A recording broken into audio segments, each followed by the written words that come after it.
The geysers of Yellowstone had been erupting on schedule for 10,000 years. Old Faithful never missed, never hesitated, never cared who was watching, until the morning something watched back. The signal hit every radio tower in Wyoming at 4:47 a.m. Not static, not interference, a pattern, deliberate, cold, repeating.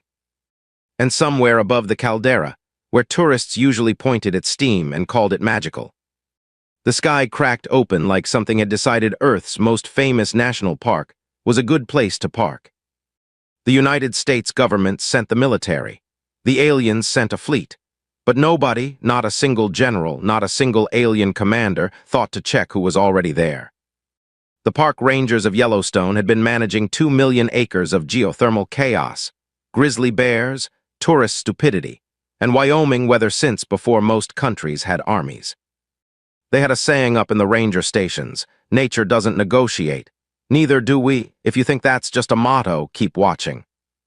Like and subscribe, and drop a comment telling me what you think happens when aliens meet a man who once talked a bison out of a parking lot using only a granola bar and eye contact. This is their story, and it starts with a very bad morning for an alien empire that picked the wrong park. Ranger Dispatch Station 7 sat at the northeastern edge of Yellowstone National Park. Wedged between a pine forest that smelled like cold sap and a gravel road that hadn't been properly maintained since a snowplow incident nobody talked about anymore. Chief Ranger Dale Hatch arrived at 4:51 a.m., 4 minutes after the signal, because he'd been awake anyway.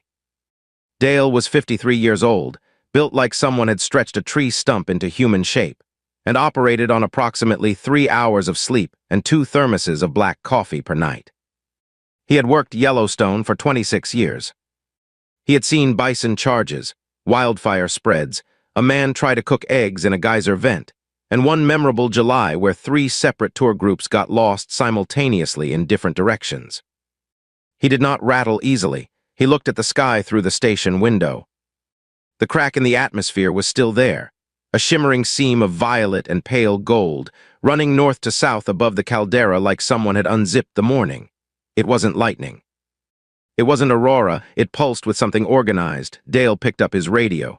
"Dispatch, this is Hatch. You seeing what I'm seeing?" A pause. Then Ranger Connors, the overnight duty officer, came back. "Chief, we've got something on every sensor in the northern quadrant. Movement. Big movement, not wildlife." "How big?" Another pause. "Longer this time. Chief, the nearest comparison I can find in the database is the 2009 bison stampede near Lamar Valley, except this is coming from above." Dale set down his coffee. He picked it back up, he thought about it, then he keyed the radio again. "Wake everyone up, full muster, Station 7. And somebody call the Mammoth Hot Springs Visitor Center and tell them to close for the morning." "Reason?" Dale watched the seam in the sky pulse again, brighter this time. "Tell them we have an unscheduled atmospheric event." That was technically true. By 5:15 a.m., 11 rangers had assembled in the station's briefing room, which smelled like boot waterproofing and old maps. Dale stood at the front with his arms crossed. On the wall behind him, someone had tacked up a hand-drawn park map from 1987 that nobody had bothered to take down because it was accurate enough. His team was not a military unit. They were not special forces. They carried sidearms for bear encounters, bear spray for closer encounters, and radios for everything else. What they had, 26 years in Yellowstone had built in Dale and filtered into every ranger under him, was something that no alien intelligence report could fully quantify. They knew this ground, every thermal vent, every trail, every unpredictable patch of thin crust above a boiling mud pool. They knew where the wind shifted at dusk in the Hayden Valley.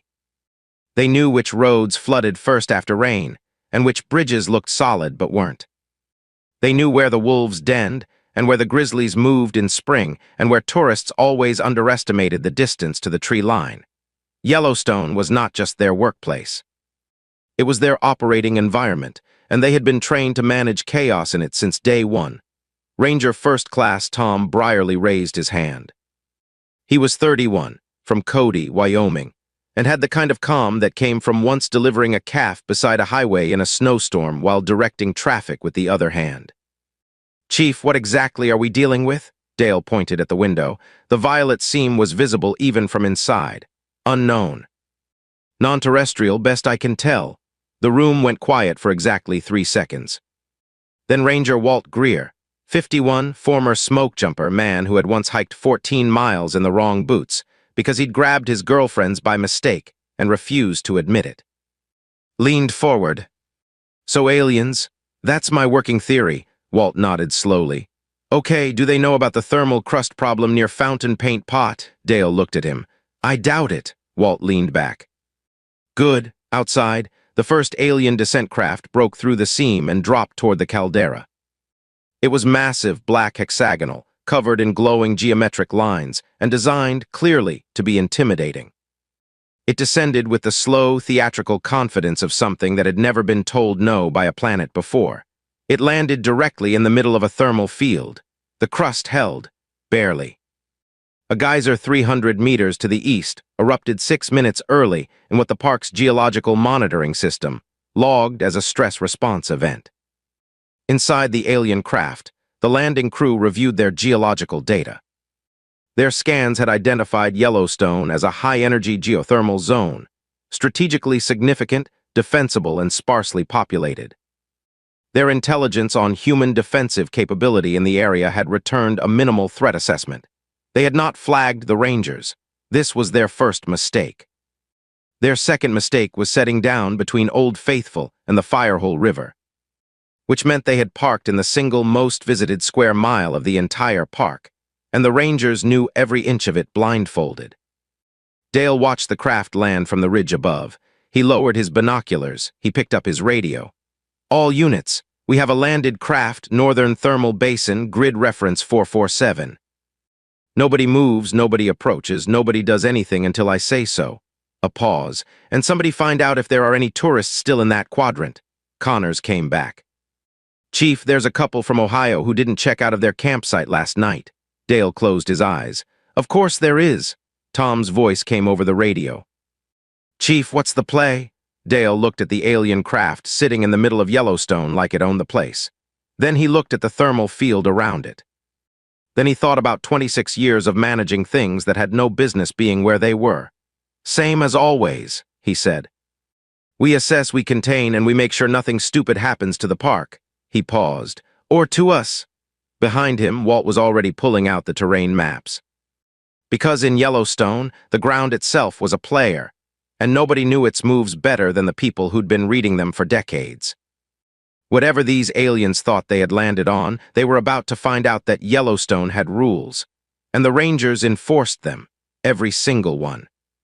The alien commander's name, translated into English by the craft's linguistic processor, came out as something close to Vethkarn of the Assembled Dominion, a title that sounded impressive on 17 worlds, and meant approximately nothing to a man in a flat-brimmed hat, standing on a ridge in Wyoming. Vethkarn was tall, armored in black and deep green, and carried himself with the specific posture of someone who had never once in his life been told that he was parked in the wrong place. He stepped out of his craft onto the thermal basin floor, looked at the landscape around him, and announced, through a translation drone hovering at his shoulder, that the Assembled Dominion claimed this geothermal region as a forward operations base by right of superior technology and Galactic standing. Nobody heard him except his own crew. 300 meters away, crouched behind a rock formation near Biscuit Basin, Ranger Tom Brierly heard the translation drones broadcast through the directional audio receiver Dale had passed him from the equipment locker. He wrote 3 words in his field notebook, claims the park. He underlined it twice. Then he keyed his radio very quietly. Chief. They just announced they're claiming Yellowstone. Dale's voice came back flat and even. Noted. How do you want to respond? A pause. The kind of pause that in 26 years Tom had learned meant Dale was doing math in his head, not numbers but variables. Terrain, timing, risk, and outcome. We don't, not yet. Let them get comfortable. Tom looked at the alien commander standing on the thermal crust, boots gleaming, cape. And yes, there was a cape rippling in the Wyoming morning wind. The translation drone hovered. 2 more alien soldiers emerged from the craft, then 4 more. Then what looked like a technical crew carrying equipment Tom didn't have a name for. He noted something else. The commander was standing 6 meters north of a thin-crust thermal zone that Dale had flagged in the seasonal ground survey 2 months ago. The crust there ran about 4 inches over a boiling mud cavity. It would hold an adult male human. It would not hold something the size and weight of an alien commander in full armor. Tom did not say this on the radio. He wrote it in his notebook instead, circled it, and drew a small arrow. Back at Station 7, Dale stood over Walt's terrain map with 3 other rangers. Walt had marked every thermal vent, thin crust patch, geyser cone, hydrothermal pool, and unpredictable mud pot within a 2-mile radius of the landing site. The map looked like a minefield. Because it was, technically, except the mines had been there for 10,000 years and ran on geothermal pressure instead of explosives. They picked the worst possible spot to land, said Ranger Kevin Marsh, 28, who had been with the park for 4 years and still had the specific energy of someone who found every day genuinely interesting. The northern thermal basin has the highest surface instability index in the whole park, Walt nodded, second only to the mud volcano area. And they're a quarter mile from a geyser field with 11 active cones. Dale looked at the map. Do they know that? Walt looked up. Chief, tourists with PhDs and park maps don't know that until we tell them. These things just landed. Dale straightened up. Right. He picked up his radio. All units listen up. Nobody fires a single round. Nobody approaches the craft. What I need right now is a full assessment, how many of them, what they're carrying, and where they're walking. A pause. And somebody get eyes on the Ohio couple. Ranger Sandra Cole, yes, the team had 1 woman and she was the best tracker in the Northern District, came back on the radio. Chief, I found the Ohio couple in their 60s, they're in their RV, they slept through everything. Keep them there. Already on it. Told them there was a bear situation. Dale almost smiled. Good call. Meanwhile, Vethkarn had begun moving his technical crew toward the edge of the geyser field. His geological scanner was reading enormous subsurface energy signatures. In his experience across 14 planets, geothermal energy meant harvestable power. His engineers were already discussing extraction. What his scanner did not have was Yellowstone-specific calibration. It read heat signatures accurately. It read pressure differentials accurately. What it did not understand, what no instrument built by a civilization that had never stood on Yellowstone's specific and deeply personal brand of geological chaos could understand, was the difference between a thermally stable zone and a zone that was stable right now, but would not be in 4 minutes when the pressure cycle completed. Old Faithful knew, the Rangers knew, the ground knew, the alien engineers did not. Tom watched through his binoculars as 2 alien technical crew members walked directly toward Cone 7, a secondary geyser that the park's own data showed erupted every 41 minutes. Last eruption 38 minutes ago. He checked his watch, he did the math, he keyed his radio. Chief, 2 of their technical people are heading toward Cone 7. Dale checked his watch. How long? About 3 minutes. Don't warn them, Tom blinked. Chief, Tom. Have I ever once in 26 years told a grizzly bear not to charge someone who walked into its space without reading the signs? A pause. No, Chief. Nature teaches, we document. Get it on the audio receiver. 2 minutes and 57 seconds later, Cone 7 erupted. It shot a column of boiling water and steam 31 feet into the Wyoming sky with a sound like a freight train clearing its throat. The 2 alien technical crew members were not hit. They had stopped just far enough away. But the eruption was close enough that the translation drone registered what could only be described as a very undignified series of alien vocalizations. One of them dropped their scanner. Back at the craft, Vethkarn turned toward the eruption. His intelligence officer said something. The translation drone relayed it to Tom's receiver. Surface energy discharge, unscheduled, nature-based or defensive. Vethkarn's response, nature-based, continue. Tom wrote that down too. Dale's voice came over the radio, quiet and even. They think it's natural. Walt from back at the station said, it is natural. I know. But they don't know we know the schedule. There was a silence on the radio that lasted about 4 seconds. Then Kevin said, Chief, are we going to use the park against them? Dale picked up his thermos and took a long sip of coffee. Outside the station window, a second alien craft was descending through the seam in the sky, larger than the first, angling toward the Hayden Valley. "Kevin," Dale said, "we're going to manage them." Same as everything else that shows up in this park without reading the signs. He set down the thermos. "Now get me a full geyser schedule for the next 6 hours. Every cone, every vent, every mud pot with a pressure reading above threshold. And somebody tell me where the Hayden Valley herd is this morning. Because if the second craft thought it was going to land in the Hayden Valley, home to the largest bison herd in Yellowstone, without anyone flagging the consequences, then this alien empire was about to have a very educational morning. And Dale Hatch had been educating things that didn't read the signs for 26 years. He was just getting started. The second alien craft landed in the Hayden Valley at 6:02 a.m. The Hayden Valley bison herd numbered 437 animals. They had been grazing the valley floor since before sunrise, moving in their slow, deliberate way across the frost-stiffened grass, breath rising in clouds in the cold morning air. They were, by any reasonable measure, the most dangerous non-geothermal thing in Yellowstone, not because bison were aggressive by nature, but because they were large, unpredictable, and deeply uninterested in the concept of yielding the right of way.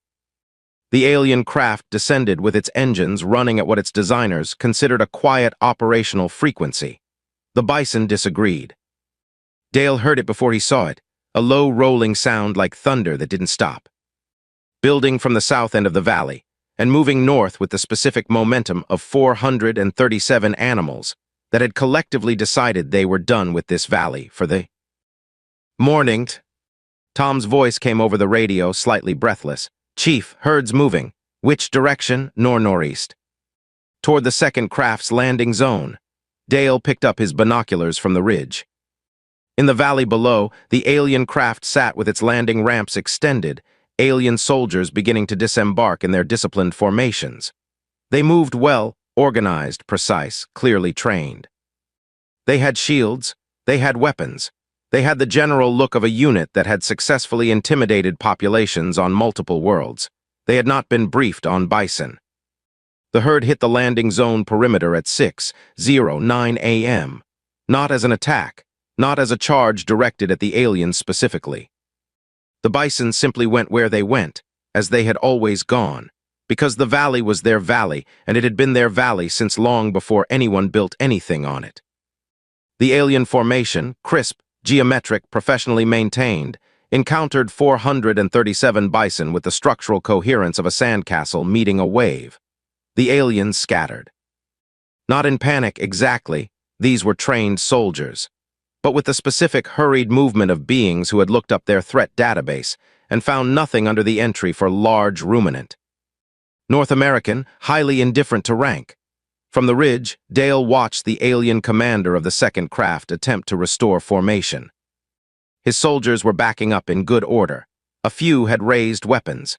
The translation drone from the first landing site was relaying communications. Kevin's voice came over the radio. "Chief, should we?" "No, but the herd is going to." "Kevin, has a bison ever successfully been stopped by telling it no?" A pause. "No, Chief." "Then let the bison do what bison do. Document everything." What the bison did was finish crossing the valley at their own pace, split around the alien craft like water around a stone, and continue north into the tree line with the total lack of concern that was the bison's defining characteristic. 3 alien soldiers had retreated back up the ramps. One had dropped a weapon. A translation drone had been knocked sideways by a bison flank and was spinning in a slow, confused circle 10 feet off the ground. The second alien commander, designation Rethsul, according to what Tom was picking up on the audio receiver, reported to Vethkarn that the landing zone had experienced an unexpected indigenous creature event. Vethkarn asked if the creatures were hostile. Rethsul said they did not appear to be targeting the soldiers specifically. Vethkarn said to continue operations. Dale listened to all of this on the relay from Tom's receiver and added it to the notes he was keeping in his own field book. Not strategy notes, observation notes. The same kind he kept after every significant wildlife interaction, every thermal event, every unusual park incident. Because in Yellowstone, you documented everything, because everything was connected, and you never knew which piece of information would matter later. By 6:30 a.m., he had 3 pages of notes and a clearer picture than any military general sitting in a command center far away would have had. He knew where both crafts had landed. He knew the terrain vulnerabilities around each. He knew the geyser schedules. He knew the herd movement patterns. He knew the wind direction, the temperature, and the fact that the afternoon thermal cycle in the northern basin would start increasing ground pressure around 2 p.m. He also knew something else. Something he'd noticed watching the alien soldiers move. They were good in formation, disciplined, trained, coordinated. But they were operating on flat ground tactics, straight lines, geometric patterns, clear sightlines. They had trained for terrain that made sense. Yellowstone did not make sense. Yellowstone had trails that ended at boiling pools, clearings that were actually unstable crust over steam chambers, ridge lines that looked solid and weren't. Tree cover that concealed thermal features rather than solid ground. The park was not a battlefield. It was something much more complicated, and the Rangers knew every inch of it. Dale called a full team meeting at 7 a.m. in the field, spread across 3 radiolink positions to avoid gathering in one visible location. He laid it out simply. "We are not going to fight these people," he said. "We don't have the equipment for it. What we have is something better." He paused. "We have home advantage. We know this ground and they don't. We know the schedules, the cycles, the pressure points. We know what happens at 11 a.m. near Norris Geyser Basin. We know what the mud pots do after a cold night. They have technology we don't understand. We have 26 years of Yellowstone management they don't have a file on." Tom's voice. "So we manage them like the park." "Exactly. Walt, Chief, they've got soldiers, real ones. What happens when they decide to stop being managed?" Dale looked at the northern ridge, where the first craft still sat in the thermal basin.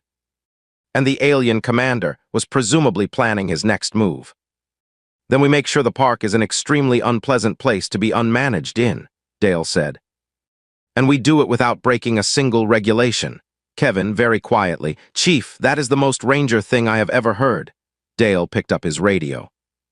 "Tom, I need you to move to grid 449 and get eyes on the thermal vent cluster northeast of the first craft. Walt, you're going to the Norris approach. I want to know if any of them start moving that direction. Kevin, stay with the Ohio couple and make sure they stay put." A pause. "Any questions?" Silence on the radio, the good kind. The kind that meant everyone understood and was already moving. In the Hayden Valley, the alien soldiers were attempting to re-establish formation after the bison. In the northern basin, Vethkarn was sending a technical team toward what his scanners told him was a significant subsurface energy reservoir. His scanners were right. There was a massive energy reservoir beneath that section of the basin. What his scanners could not tell him was that the reservoir was connected to a pressure system that had been building for 6 days. That the surface crust above it was already showing microfracture patterns that Dale had flagged in his last survey report, and that at some point in the next 4 hours, something very loud and very wet was going to happen whether anyone wanted it to or not. Dale had the survey report in his field book. He'd written it himself. He tucked the book into his vest pocket and started walking. There was a lot of park to manage this morning. And the morning was just getting interesting. At 9:14 a.m., Vethkarn made the decision that changed everything. He sent 30 soldiers toward Ranger Station 7. It wasn't aggression exactly, not yet. It was reconnaissance in force, the kind of move a commander makes when he's been in place for 4 hours. Nothing has attacked him, and he wants to know why. The silence had bothered him. The absence of military response had bothered him more. A civilization that had radio towers and road infrastructure and geothermal monitoring systems did not just ignore an alien landing. Something was watching. He wanted to find it. His intelligence officer had flagged a structure on the scanner, small, wooden, radio-equipped, northeast of the thermal basin. A human operational station of some kind. Vethkarn sent 30 soldiers to investigate and, if possible, take it intact. Dale heard them coming 12 minutes before they arrived, not because of any sophisticated sensor. Because Tom had eyes on the thermal basin and counted them moving out. and because Walt, positioned at the Norris approach, reported the direction of march. And because Dale knew every trail and game path between the thermal basin and Station 7, and he knew exactly which Route 30 beings in heavy alien armor would take through that terrain. He had 11 Rangers against 30 alien soldiers. He didn't need to beat them, he needed to redirect them. All units pull back from Station 7. Leave everything as is, radios on, lights on, door open, make it look occupied. He paused. Then get to your secondary positions. Tom's voice, Chief, secondary positions are in the thermal field. I know, I know, Tom. Trust the ground. Secondary positions in Yellowstone Ranger doctrine were established during wildfire management, places a ranger could be when a fire moved through that would survive the fires. Path. Dale had adapted the concept. Secondary positions for this morning were locations where the Rangers could operate, and the alien soldiers, following their tactical training, would not go because their tactical training would tell them the terrain was unstable. It was unstable, that was the point. The Rangers knew exactly how unstable, which meant they knew exactly where the stable patches were within the unstable zones. The alien soldiers did not. The 30-soldier column moved through the pine forest northeast of the thermal basin. They moved well, proper formation, scouts forward, flanks covered. Their armor registered thermal signatures, and the landscape lit up on their displays like a fever chart. Hot zones everywhere. Their squad leader ordered caution near high heat readings. What he did not know was that the Rangers were in the high heat readings, specifically in the narrow bands of stable ground between them. From outside, a thermal scanner saw nothing but dangerous terrain. What it couldn't distinguish was the difference between lethally thin crust and the solid rock shelf that ran beneath it. A shelf Dale had mapped personally after a wildfire had exposed the geology. 3 years ago, the alien column slowed at the edge of the thermal field. Standard tactical doctrine, don't advance into uncertain terrain without reconnaissance. Their squad leader sent 2 scouts forward to assess. The scouts stepped onto the thermal field edge. The crust held, it was solid at the edge. They advanced 3 meters, still solid. They reported back, passable. The squad leader began to move the column forward. At that moment, a geyser cone 40 meters to the east, cone 14, which Dale had on his schedule for 9:31 a.m., erupted. It was not aimed at anyone. Geysers don't aim. But it was loud, it was sudden, and it was directly between the column's current position and Station 7.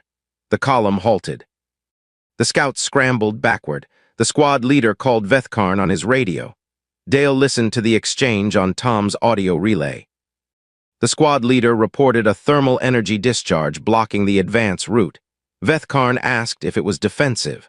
The squad leader said it appeared natural. Vethkarn said to wait for it to subside and find an alternate route. Dale checked his geyser schedule. Cone 14's eruption would last approximately 4 minutes. The next cone in the sequence was Cone 9, which was directly on the alternate route the alien column would logically choose. Cone 9 was scheduled for 9:38 a.m. Dale pulled out his radio. Tom, get me eyes on the column. Walt, hold it Norris. Kevin, how's the Ohio couple? Kevin's voice came back, barely above a whisper. Chief, they woke up and they want to know if they can take pictures. Dale closed his eyes. Tell them absolutely not and give them a park brochure to read. Kevin, already on the second brochure, Chief. The alien column found the alternate route at 9:33 a.m.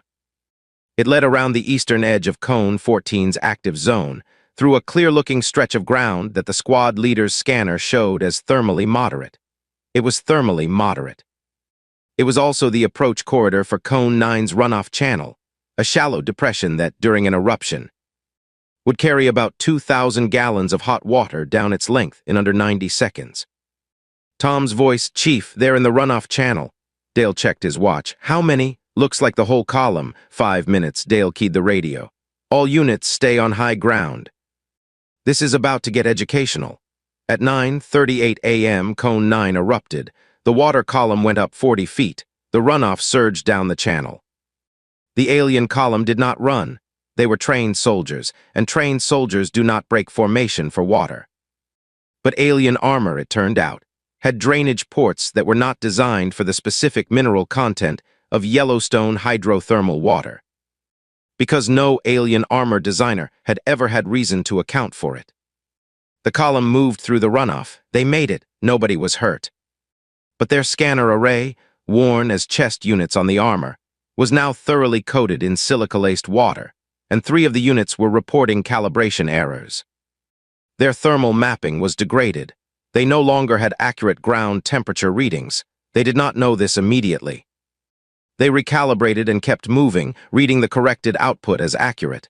It wasn't. Dale watched their approach change direction on his mental map. They were now moving on bad data, reading stable ground where there were hot zones, reading hot zones where there was solid rock. Not catastrophically wrong, not wrong enough to walk someone into a fatal situation, but wrong enough to make their movement unpredictable. Unpredictable movement in Yellowstone was a problem the park usually managed with signage. Dale was about to manage it differently. He stood up from his position on the rock shelf, stepped onto the trail above the thermal field, and walked out into the open where the alien column's forward scout could see him. He was wearing his flat-brimmed hat. He had his radio in one hand and his field book in the other. He looked exactly like what he was, a park ranger doing his job. The scout froze. Then raised a weapon. Dale stopped walking. He held up the hand with the field book. "Good morning," he said at normal volume clearly into the cold Wyoming air. "I'm going to need you to stop right there." The translation drone relayed it. The column stopped. 30 alien soldiers, armed and armored, standing in the middle of Yellowstone National Park, looking at one man in a hat. Dale looked at the drone, then passed it toward the column. "You're in a restricted zone," he said. "I'm going to have to ask you to step back about 20 meters. There was a pause on the alien side that lasted about 4 seconds. Then the squad leader said something the drone translated as, "Who are you?" Dale looked at him. "I'm the chief ranger," he said. "And this is my park." The alien squad leader stared at Dale for approximately 5 seconds. His name, according to the translation drone's identification tag, was Subcommander Ketal, a designation that meant something significant within the assembled Dominion's rank structure, and meant nothing at all to a man who had once cited a bull elk for blocking. A federal roadway. Ketal raised his weapon. Dale did not step back. He looked at the weapon, then at the soldier holding it. With the specific expression of a person who has spent 26 years dealing with things far less predictable than a soldier following orders, and has developed, over that time, a very high tolerance for being pointed at. "I've asked you to step back," Dale said. "That's not a suggestion." The translation drone processed it. Ketal said something in response that the drone rendered as, "You are one individual. We are 30 armed personnel. You will stand aside or be neutralized." Dale looked at him for a moment, then he looked at his field book. He turned to a specific page, the geyser schedule, and ran his finger down it. Then he looked back up. "You're standing about 8 meters north of an active thermal vent that runs under your current position," he said. "Your scanners are reading it wrong because of the silica coating from Cone 9's runoff, which you walked through about 12 minutes ago." He paused. "If you'd like to test whether I'm correct, you're welcome to stay where you are. Pressure cycle completes in about 4 minutes. The drone relayed it. Ketal did not move. But 2 of the soldiers behind him shifted their weight. The small, instinctive shift of people who have just been told the ground beneath them might not be what they thought it was. 4 minutes passed. Dale stood and waited with the patience of a man who had spent significant portions of his career waiting for things to happen on geological time. At minute 3 and 50 seconds, the thermal vent beneath Ketal's position released a pressure pulse. Not a full eruption, the vent wasn't a geyser cone. It was a fumarole, but it produced a sharp hiss of steam from the ground cracks 6 feet from the column's right flank and a burst of sulfurous heat that the alien armor registered immediately. The column stepped back, not in panic professionally, but they stepped back. Dale nodded. "Thank you." He raised his radio. "Tom, they're pulling back from grid 447. "What's Vethkarn doing?" Tom's voice was quiet and precise. "Chief, he's moving toward the western ridge with what looks like a command element, maybe 12 personnel. Heading looks like Firehole River crossing." Dale checked his mental map. The Firehole River at this time of year and this time of morning ran fast and cold from snowmelt upstream. The crossing point Vethkarn was heading toward looked, from above or from a scanner, like a standard shallow ford. What the scanner would not show was the drop in the river bottom 6 meters downstream of the ford, a hole carved by a hydrothermal upwelling that made the depth unpredictable and the current irregular. Locals called it the Firehole Surprise. Rangers put a sign on it every summer. Tourists ignored the sign approximately once per week. "Let him reach the ford," Dale said. "Walt, can you get to the East Bank crossing point ahead of them?" "Walt, already moving, Chief. Don't stop them. Just be visible when they get there." Walt's voice carried the dry tone of someone who understood the plan. "Just standing there doing nothing as usual. That's the job, Walt." Meanwhile, at Station 7, which the alien column had been approaching, Vethkarn had redirected his intelligence officer to analyze the structure remotely. The intelligence officer reported, radio equipment, geological monitoring systems, supply stores, operational maps, no visible weapons. Vethkarn had ordered it secured. But now his column was delayed in the thermal field, and his own command element was approaching the river. He reached the ford at 10:47 a.m. and found Walt standing on the near bank, hands in his vest pockets, looking at the water with the expression of a man who had absolutely nowhere else to be. Walt was 61 years old. He had a gray beard and hands that looked like they'd been carved from the same material as the park's rock formations. He looked at the alien command element approaching the bank without changing his expression at all. Vethkarn's translation drone activated. "Stand aside, human." Walt looked at the drone. Then at Vethkarn, then at the river. "Wouldn't cross there," he said. The drone relayed it. Vethkarn said, "We will determine that ourselves." Walt shrugged. "Suit yourself." One of Vethkarn's forward scouts stepped into the ford. The water was knee-deep, cold, moving at speed. He crossed 4 meters and hit the hydrothermal upwelling zone. The current doubled without warning. His footing went. He went sideways, caught himself. Alien armor was good for that, heavy and stable, but he was clearly off balance, scanning the water with sudden focus. Vethkarn raised a hand. "Column halt." He looked at Walt. Walt had not moved, had not smiled, just watched. "Why did you warn us?" The drone translated. Walt thought about it. "Because my job is to protect people in this park," he said. "Even when they're being unreasonable about it." The drone took a moment with that. Vethkarn stared at Walt for a long time. Then he said something to his intelligence officer, who said something back, and the exchange went on for almost a minute, quiet and rapid, before the drone spoke again. "Your commander." "I will speak with your commander." Walt picked up his radio without looking away. "Chief, he wants to talk." Dale's voice came back. "Tell him I'm busy." Walt relayed it with a completely straight face. The drone translated. Vethkarn's posture changed. Not anger, something closer to disbelief. "Your commander is too busy to speak with the commander of an assembled Dominion strike force." Walt said, "He's managing the park." The silence that followed was the kind that happens when a concept doesn't translate well across civilizations. Then Vethkarn said, very carefully through his drone, "What precisely is he managing?" Walt looked across the river, then at the alien command element, then back at the water. "You mostly," he said, "but also a couple from Ohio." Back in the thermal basin, Dale was doing exactly that. He had moved to a high point above the first landing site and was watching the alien technical crew still attempting to assess the subsurface energy reservoir. They had been at it for 4 hours. They had not made progress because every time they positioned equipment, the thermal cycle shifted the ground readings, and they had to reposition. It wasn't sabotage. It was just Yellowstone being Yellowstone. But Vethkarn's technical crew had been out in Wyoming morning, whether in armor not designed for sustained outdoor operations in variable temperature conditions for those same 4 hours. Their equipment was running hot, their operators were running tired, and one of the 11 active geyser cones in the northern basin was now 6 minutes from its pressure peak. Dale raised his radio to his mouth.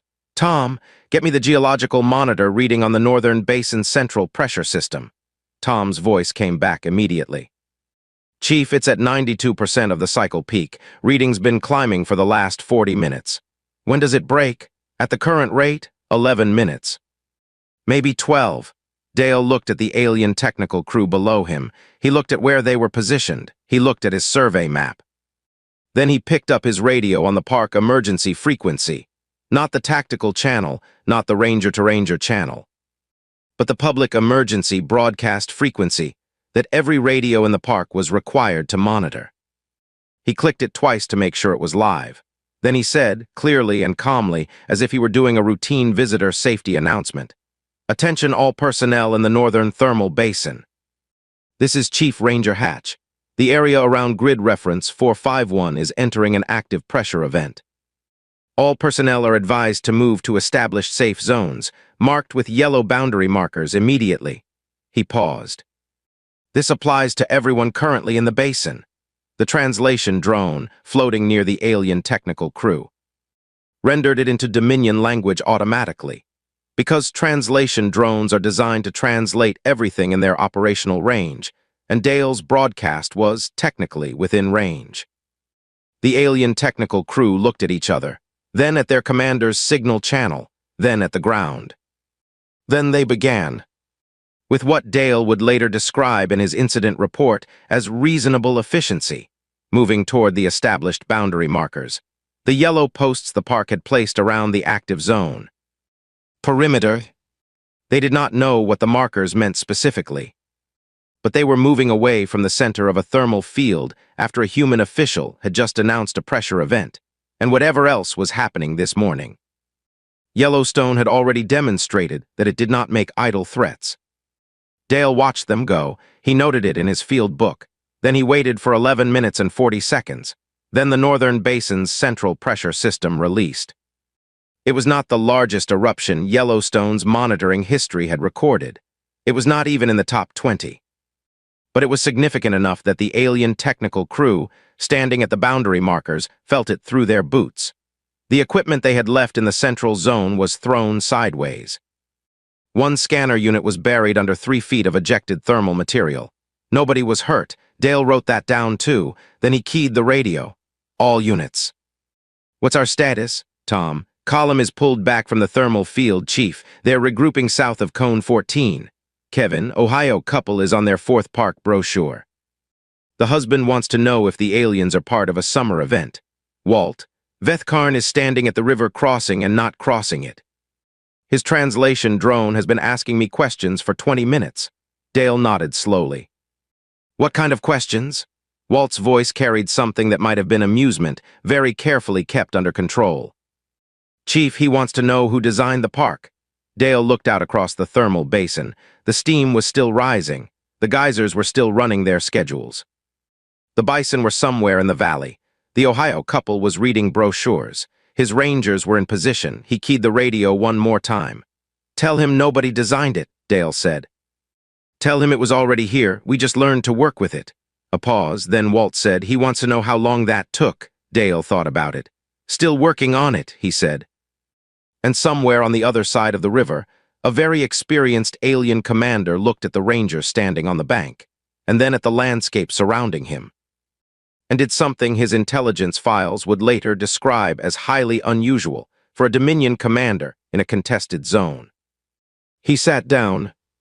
The formal surrender, if it could be called that, happened at 2:17 p.m. in the parking lot of the Old Faithful Visitor Center, which Dale had chosen because it had a concrete pad stable enough to hold alien armor and enough open space that nobody was going to step into anything problematic. Vethkarn of the assembled Dominion sat across a folding table from Chief Ranger Dale Hatch. Between them were 2 thermoses of coffee, Dale's contribution, and a Yellowstone National Park visitor map, also Dale's contribution. Because he'd circled every active thermal zone in red marker and felt it was the responsible thing to do. It was not a military ceremony. There was no documentation of victory, no signing of anything, no flags.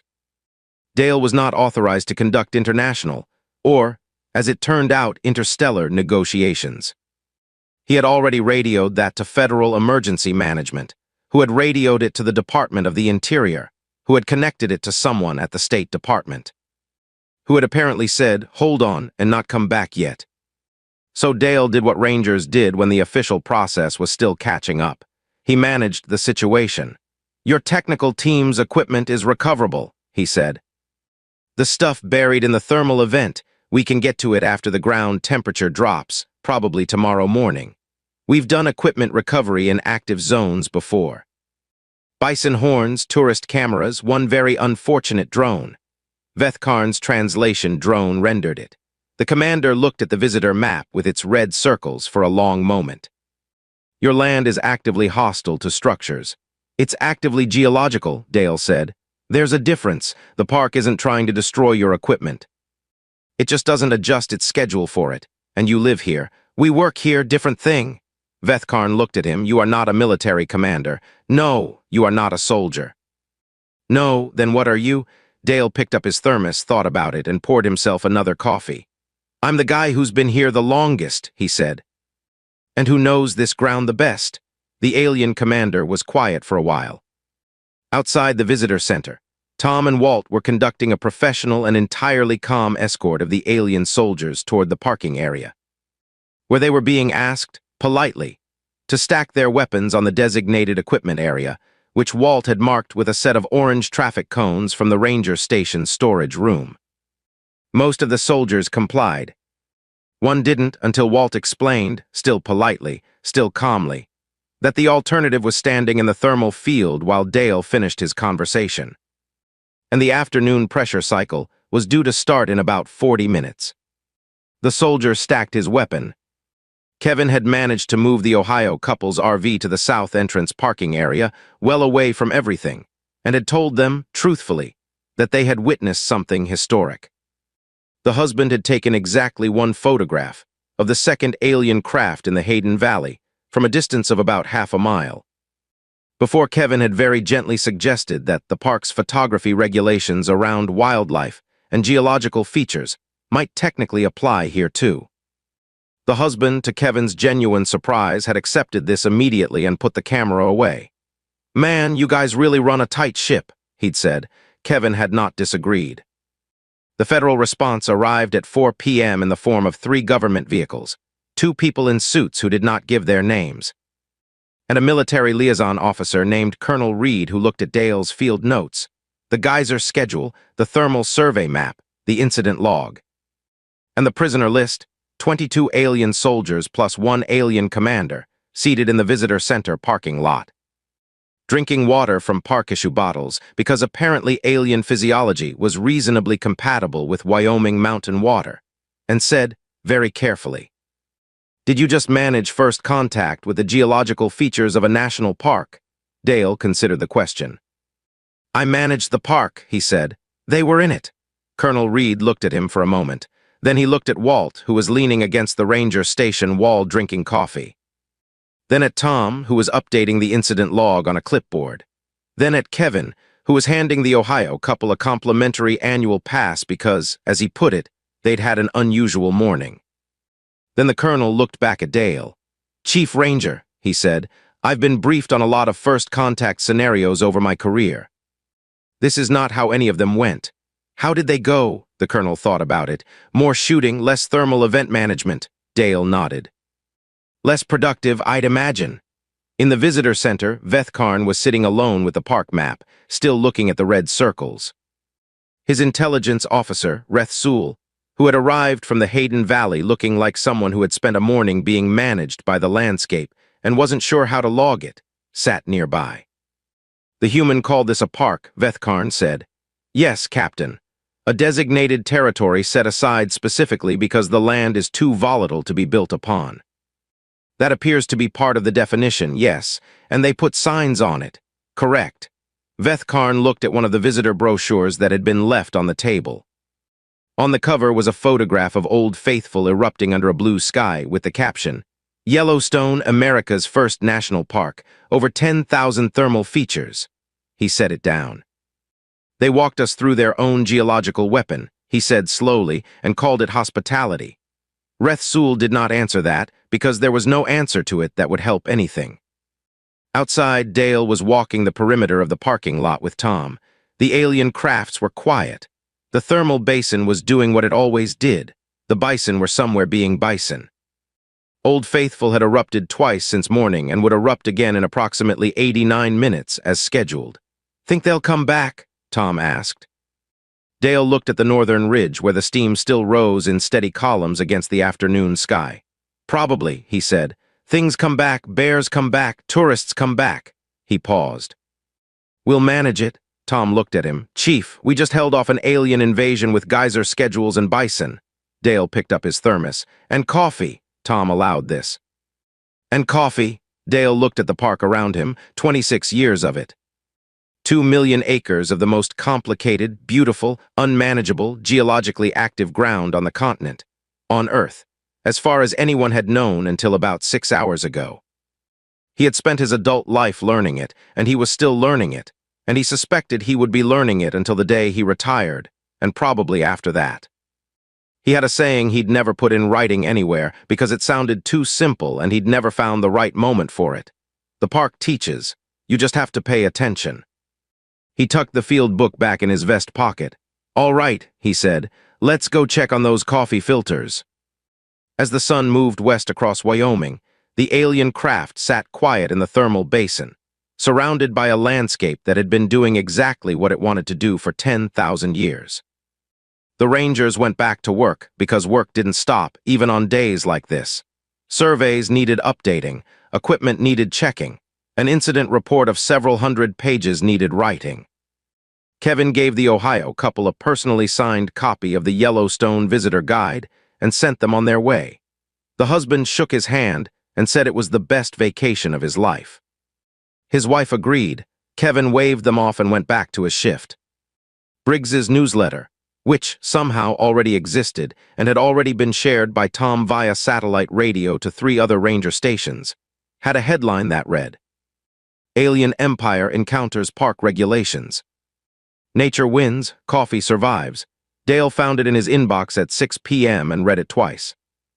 Then he printed one copy and put it in the station's operational file under Unusual Incidents, a folder that was, at this point, fairly thick. The federal team took over the formal process after dark. Negotiations, protocols, communications with whoever was on the other end of the alien command chain. Dale left them to it. It was their jurisdiction now. He had maintained the park through the event, protected the resources, kept everyone safe, and filed the paperwork. That was the job. That had always been the job. He sat on the steps of Station 7 at 8 p.m. with his last thermos of the day, watching the stars come out over Wyoming.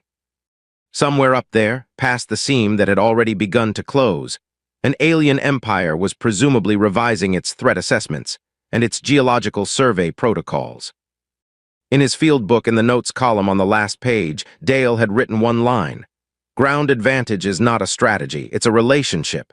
He finished his coffee. He stood up. He went back inside to finish the incident report. The park was quiet.